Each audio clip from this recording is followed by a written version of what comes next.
one of the things I think is symptomatic of a kind of blockage in thinking is when the language starts to feel like it's not really doing the work. And so we talk about capitalism, but then we keep putting modifiers on the front of it. So, and the latest is to call it neoliberal capitalism. So it's like, wait a minute, you're using a modifier that itself also has a modifier on it, which just seems to me to be bad poetry. What if this isn't actually even capitalism anymore? It's something worse that superseded it. History moved on. All that is solid melts into air, all that is sacred is profane. Like Marx had this very, very dynamic sense of what had been ushered in by capitalism, but somehow we then treat it as if it's an essence that's eternal, that goes on for all time, and only changes in appearances. And I want to question that sort of metaphysics in how we think, which really is a space shared by the left and the right. Like everybody seems to agree at the moment that this is capitalism. It's just whether you hate it or love it. So I want to question that shared assumption and ask, maybe it's not even capitalism anymore, it's something worse.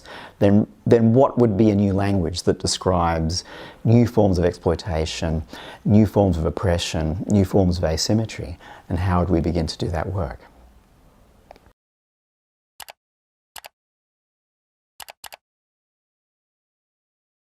What if those who produce information are not workers? I call them hackers, and it's a word that maybe didn't date that well, so call it what you like. But let's think of different ways of describing what it means to be someone who produces information but doesn't own or control it. Because that's what most people I know do in a metropolitan city, yeah? That's what most labor is that isn't maintenance and service work. So well, then who ends up owning and controlling all that information? So I called that ruling class the vectorless class, in the sense that it's ownership and control of the vector of information. Its storage, its logistics, its brands, its copyrights. You don't need to own the means of production anymore to be a ruling class, and that strikes me as really quite particular. A vector is just a line of fixed length, but any position at all, so it has this sense of a technical specificity that you can deploy in lots of different ways. So that struck me as sort of a useful metaphor for thinking about how you can control a specific thing, but then thread any resources on the planet anywhere together through logistical chains of information. So Apple Corporation doesn't make phones, like it doesn't. That's all made by outsourced to firms elsewhere. So what does it mean to be able to control through the vector the whole value chain? That seems to me to be the question to ask.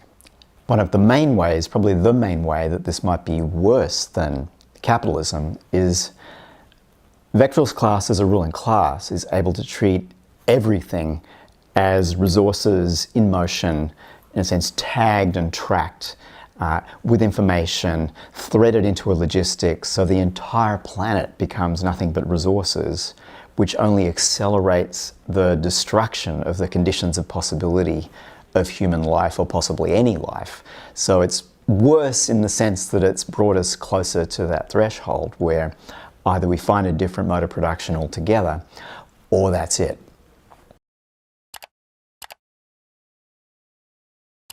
So for Marx, capital really is a meat grinder, and it does sort of like mush labor into something like aspic or meat jelly. I don't know if people know what this is anymore, but something kind of disgusting is sort of the product in a way. And that makes sense in the 19th century to kind of think about when labor is hands and the physical labor of workers being mushed together, becoming capital over and against labor, exploiting and controlling. But I live in New York. Most people I see around, apart from service workers, don't work like that. What's being mushed and compressed isn't flesh, it's brains. So to what extent is the extracting of information something a little bit different? And where the labor process is kind of different, the way you commodify it is different. So what if we focused a little bit more specifically on what the brain fryer was, rather than the meat grinder, as a kind of metaphor for something a little bit different to our traditional model of labor, and thought about that as involved also in maybe some relatively new modes of exploitation that have a slightly different quality. One of the things that over the last 30 years has really accelerated is the commodification of information. And you could think about that as the absorbing of information as, you know, something we've really only had a concept of since the 40s. You could think of it as the absorbing of that information into the commodity form. But maybe it also changes the commodity form, and there's different kinds of commodity at work as well. So what does it mean to extract information out of our workforce and then commodify that? And then where's exploitation? So it still exists, but maybe it has more to do with asymmetries of information now. And an example of that would be most people use Google or Bing or something like that. And it seems like you get this little bit of information for free, right? But if you get something for free, it basically means you're the product. Yeah, that's, you know, we've known this in media studies since the broadcast era. So how are you the product? And it's like, well, every little bit of information you get, you're giving all of this information in exchange for it that Google or Apple or whoever gets to own in the aggregate and instrumentalize over and against you. So to what extent is that a different model of exploitation based on information asymmetry? Now, this is not to say that traditional exploitation of labour has gone away. It hasn't. Exploitation of farmers by landlords hasn't gone away either. So we already have nested modes of production, one inside the other. My proposition is to think about maybe there's a new one on top of all the old ones, and asymmetries of information is how it works. I wanted to bring into the writing of, call it what you like, something like theory, the more experimental and creative approaches to language, because I think Marx was already doing that. He's already very playful with language, and you can kind of lose that when you just read him as a philosopher or a social scientist or whatever. So, you know, I was thinking about Pasolini, for example, as someone who's, you know, was able to bring a kind of poetics.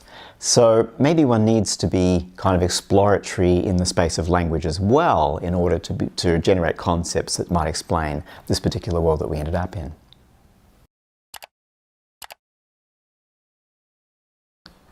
When I was trained by, you know, provincial working class militants who drank too much and smoked too much and swore too much, in a word, they were vulgar. And then I went to university and read New Left Review, and suddenly to be vulgar is a bad thing because we don't want to be vulgar Marxists. But I'm like, do we want to be genteel Marxists? I don't and couldn't. So I kind of wondered if we'd sort of lost the popular sense of what the vulgar might be on two fronts. So to be vulgar Marxist in the cultural sense, to embrace all of the popular energies, maybe not a bad thing. Because fascists do that only too well, so let's try to head them off. The other thing is there's a conceptual meaning to being a vulgar Marxist, which is to privilege in your analysis the base over the superstructure. So it's the economic and technical forces driving history rather than the political and ideological superstructures that really matter. And I thought it's time to sort of do that again. I think maybe we've sort of done a little bit too much political theory and a little bit too much cultural theory.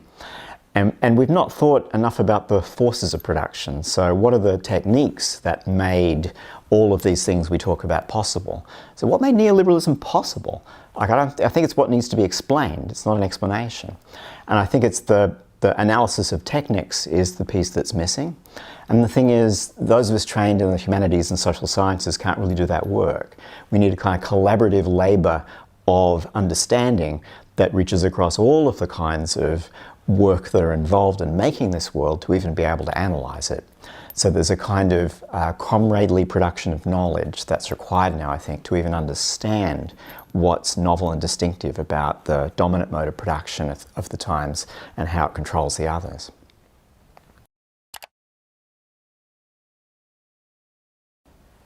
So I'm from a steel and coal town where a strike meant shutting down the port or the railway. So it meant finding a place that you could create a blockage that would shut everything else down. And the fortunes of more vulnerable workers depended on the capacity and the solidarity of workers in those key pivotal points to kind of shut down systems that were not elaborate, that had, you know, very thin networks in a sense. That's really hard to do now.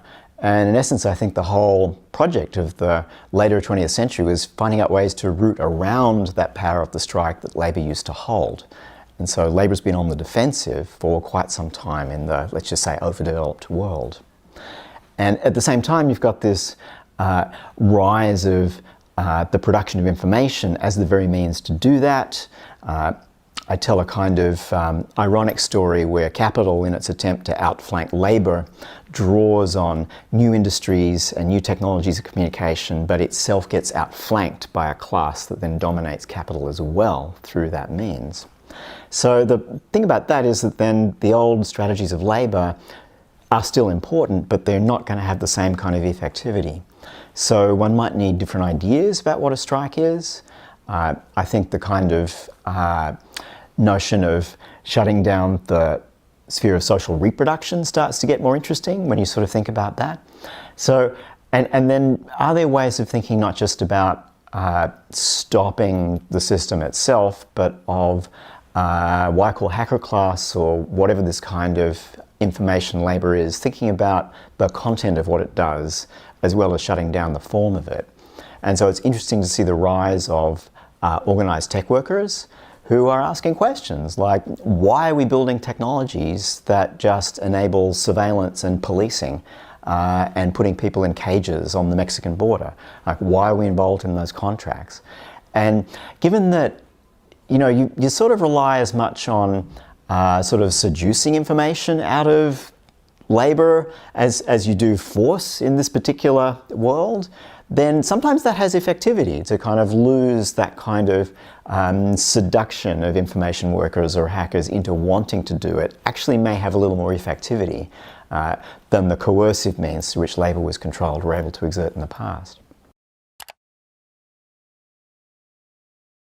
If you imagine an era of the automation of labour, it tended to leave a little bit untouched the production of information because it had qualitative dimensions to it.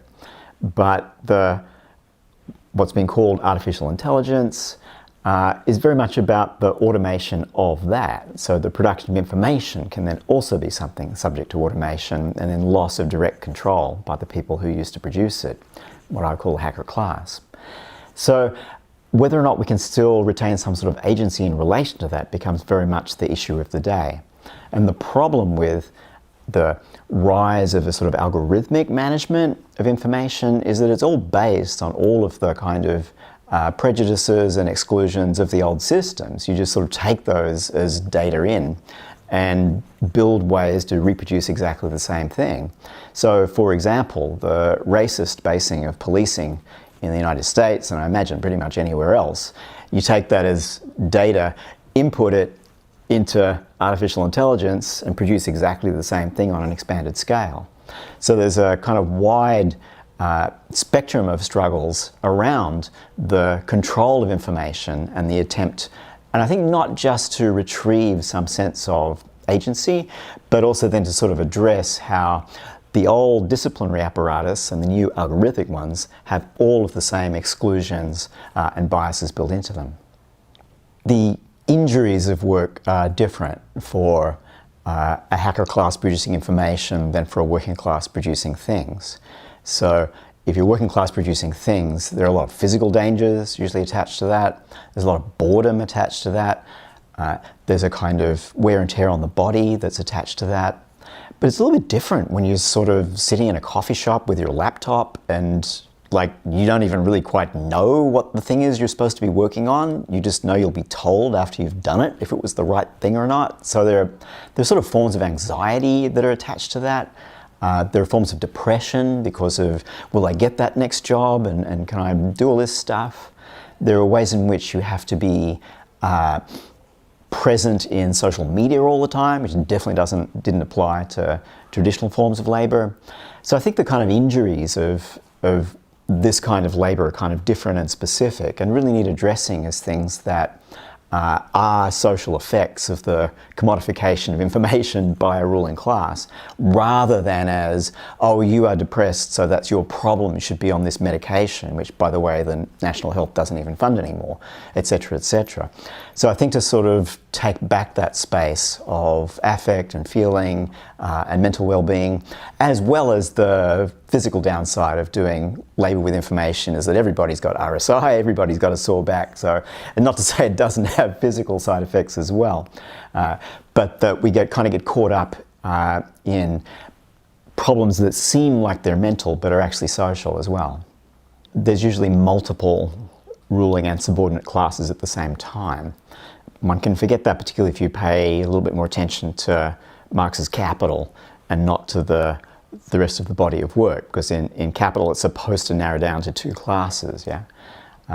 But what if there are multiple ruling and subordinate classes with hierarchies internal to those as well? Then we sort of start thinking more the way Gramsci was thinking, or more the way German Social Democrats thought about the peasant question, things like that.